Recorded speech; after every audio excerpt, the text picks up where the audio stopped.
চৈত্র মাসের শুক্লপক্ষের ষষ্ঠী তিথিতে বসন্তের অশোক ফুলে ভরা দিনে মায়েরা ভক্তি ভরে অশোক ষষ্ঠী ব্রত পালন করেন সন্তানের মঙ্গল কামনায়। অশোক অর্থাৎ যেখানে শোক নেই। তাই এই ব্রতের মধ্যেই লুকিয়ে আছে এক গভীর আশা, সন্তানের জীবনে যেন কোনো দুঃখ না আসে, কোনো বিপদ না ঘটে।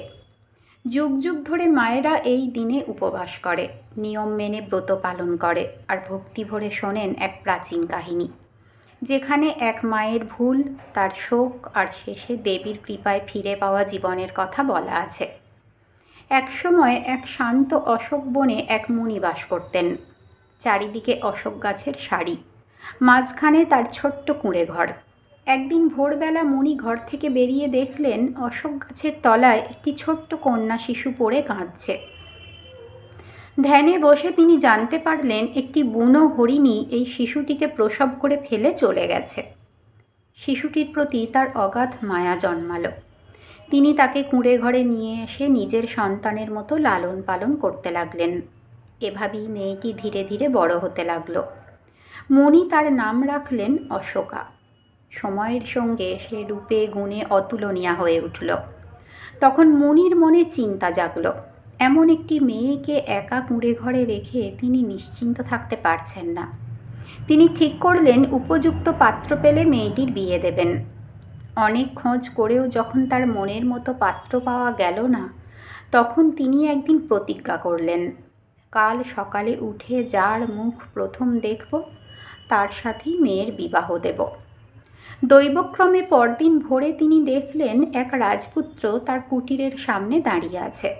রাজপুত্র জানালেন তিনি মৃগয়া করতে এসে ঝড় বৃষ্টিতে পড়ে রাত কাটানোর জন্য আশ্রয় নিয়েছেন। মুনি তখন আর দেরি না করে অশোকাকে ডেকে এনে রাজপুত্রের হাতে তার হাত তুলে দিলেন। বিদায়ের সময় মুনি মেয়ের আঁচলে কিছু অশোক ফুল, কুঁড়ি ও বীজ বেঁধে দিয়ে বললেন, মা, এগুলো যত্ন করে রেখো। চৈত্র মাসের শুক্লপক্ষের ষষ্ঠীর দিন অশোক ষষ্ঠীতে এই ফুলের কুঁড়ি গ্রহণ করে ব্রত পালন করবে। কখনো এই দিনে অন্ন গ্রহণ করবে না, আর এই বীজগুলো পথে ছড়িয়ে যেতে যেতে যাও। আমার কুটির থেকে তোমার শ্বশুরবাড়ি পর্যন্ত অশোক গাছ জন্মাবে। কোনোদিন বিপদে পড়লে এই গাছের সার ধরে আমার কাছে ফিরে আসবে। অশোকা স্বামীর সঙ্গে রওনা দিল। যেতে যেতে সে মুনির কথা মতো অশোকের বীজ ছড়িয়ে দিল। ক্রমে সেই পথে অশোক গাছের সারি গড়ে উঠল। শ্বশুরবাড়িতে গিয়ে সে সুখে সংসার করতে লাগলো।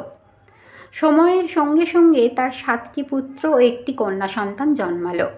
সংসার ভরে উঠল সুখ সমৃদ্ধিতে। অনেক বছর কেটে গেল। এক সময় শ্বশুর শাশুড়ি প্রয়াত হলেন। চৈত্র মাসে অশোক ষষ্ঠীর দিনেই তাদের শ্রাদ্ধের আয়োজন পড়ল।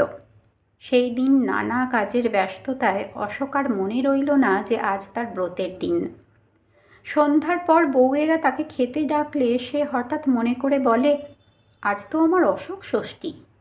তখন তাড়াহুড়ো করে মুগ কলাই সিদ্ধ করে তাকে খেতে দেওয়া হলো। রাত্রে সবাই ঘুমিয়ে পড়ল। কিন্তু পরদিন সকালে দেখা গেল ঘরের কেউই আর জেগে উঠছে না। একে একে সব দরজা ভেঙে দেখা গেল ছেলে, বউ, নাতি, নাতনি সকলেই নিথর হয়ে পড়ে আছে। এই দৃশ্য দেখে অশোকা শোকে পাথর হয়ে গেল। তখনই তার মুনির কথা মনে পড়ল। সে ছুটে চলল সেই অশোক গাছের সার ধরে। কাঁদতে কাঁদতে পৌঁছে গেল মুনির কুটিরে। মুনি ধ্যানে বসে সমস্ত ঘটনা জানতে পারলেন। তিনি বললেন, তুমি ব্রতের নিয়ম ভেঙেছ। যে মুগ কলাই খেয়েছিলে তা শুদ্ধ ছিল না, তার সঙ্গে অশুদ্ধ বস্তু মিশে গিয়েছিল, তাই এই বিপদ ঘটেছে। তারপর তিনি নিজের কমণ্ডূল থেকে জল দিয়ে বললেন, এই জল নিয়ে গিয়ে সবার গায়ে ছিটিয়ে দাও, তারা পুনরায় জীবিত হয়ে উঠবে আর ভবিষ্যতে নিয়ম মেনে অশোক ষষ্ঠীর ব্রত পালন করবে। 6টি অশোক কুঁড়ি ও মুগ কলাই দইয়ের সঙ্গে গ্রহণ করবে, তারপর অন্য কিছু খাবে। অশোকা সেই জল নিয়ে এসে সকলের গায়ে ছিটিয়ে দিল। সঙ্গে সঙ্গে এক অলৌকিক ঘটনা ঘটল। সবাই যেন গভীর ঘুম থেকে জেগে উঠল। এই ঘটনার পর অশোকা তার সন্তানদের সব কথা জানালো এবং নির্দেশ দিল প্রতি বছর চৈত্র মাসের শুক্লপক্ষের ষষ্ঠীতে ভক্তি ভরে মা ষষ্ঠীর পুজো করে এই ব্রত পালন করতে। এরপর থেকে তারা সুখে শান্তিতে জীবন কাটাতে লাগল। নিয়ম, ভক্তি ও বিশ্বাস বজায় রাখলে জীবনের সব শোক দূর হয়, আর মায়ের প্রার্থনা কখনো বিফলে যায় না। জয় মা ষষ্ঠী।